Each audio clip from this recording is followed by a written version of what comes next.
See auto on nüüd saadud Tartu päästekomandolt. Kuidas vabatahtlikega on? Kas jagatakse autosid sõbralikult ja kust üldjuhul need autod tulevad? No üldjuhul autod saadakse kõik ikkagi, esialgsed autod tulid nii-öelda Päästeameti poolt aitamise korras, aga ülejäänud siis, et tehnikaparki uuendada, on saadud siis kas ostmise teel, näiteks nagu Urvaste auto Iisaku vabatahtlike käest, kes omakorda said selle Soomest. Ja nii ta läheb, et kas ostetakse või siis vahetatakse ka neid muidugi, jah. Autode seisukorrad on erinevad, et nagu praegu teada on see Tartu auto katki, et mis sellega nüüd edasi tehakse? See nüüd ootaks väikest sponsorlust, et äkki on võimalik teda nagu korda teha, et autol õlisurve puudub ja aktiivselt teda kasutada ei saa. Üldse ei saa kasutada momenti. Et kui on niisugused häid vabatahtlikke inimesi, kellele seda külmaks ei jäta kogu see asi, et siis võiksid toetada ja saaksime ta korda teha. Kas vabatahtlik päästja saab hoida autot ka endal kodus võimaluse korral? No loomulikult saab, et eks see sõltub ikkagi komandopealiku otsusest, aga asjade kiirendamiseks öösel on väga hea, kui auto on kodus, sul hoovis kohe, kõpsid riided selga ja minema. Oled paari minutiga läinud kodust. Meil küll väljasõidu ajaks on lubatud 10 minutit, aga mida kiiremini kohale jõuad, seda kasulikum kõigile. Teie olete üks vabatahtlik, kellel on päästeauto kodus. Miks see kodus on?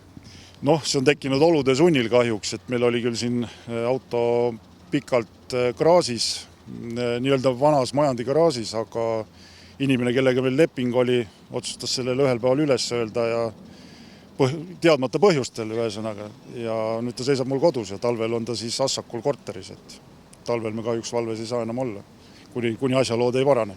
Mis võimekus Urvastel üldse on? Urvastel on põhivõimekus on paakauto. On ka olemas Sill 131, mis on niisugune staabiauto.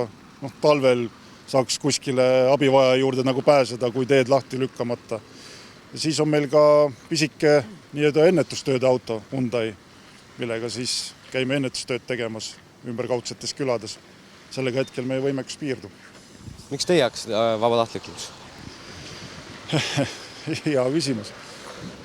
Eks ta tekkis tegelikult sellest, et läks meil seal külaümbruses põlema kulu hirmsasti. Isegi ei mäleta kaua, 6-7 aastat tagasi. Ja siis küla nii-öelda meestega kokku tulles saunas tekkis niisugune mõte, et miks mitte võiks omal olla niisugune võimekus ja vabatahtlikkus, et ka kõiki ümbrikaudseid inimesi siis aidata, kui peaks häda olema. Ja nii ta läks. Et kõigepealt hakkasime ise looma, aga siis Päästeametist öeldi, et teil on siin kõrval suur selts olemas, et äkki lööte nendega punti, et oleks palju lihtsam alustada. Ja siin me oleme. Mitmekesi te olete? Hetkel oleme 7 kesti. Küll osad on Tallinnast, aga aktiivselt nädalavahetustel elavad maal, suvilad seal ja võtavad aktiivselt osa töödest. Mõni võiks aktiivsemalt võtma, aga kõik on tublid. Tulles tagasi selle auto juurde, et kui see auto nüüd heade inimeste toega ja ettevõtete toetusega korda saada, mis selle auto eesmärk on ja kuhu see auto paigutatakse? Selle auto eesmärk oleks tegelikult ikkagi Vaida vist, nii palju kui mina kursis olen, aga Vaida, sest seal on hetkel vana Vene Kass 53, mis on küll korras iseenesest, aga arvestada seda piirkonda ja ümberkaudset, et võiks suurema paagiga ikkagi olla. Et kindlasti Vaita, jah. Kui nüüd leidub ettevõtteid või inimesi, kes tahaksid seda toetada, kuidas nad teiega ühendust saaksid? Kodulehekülje kaudu vast kõige lihtsam, www.pääste.ee, seal on kõikide kontaktid olemas, Vaida, Urvaste ja siis Rae, mis on siis Assaku. Seal on kontaktid olemas, võtta ühendus kas Veiko või Peetriga ja nemad kindlasti suunavad siis täpsemalt edasi seda.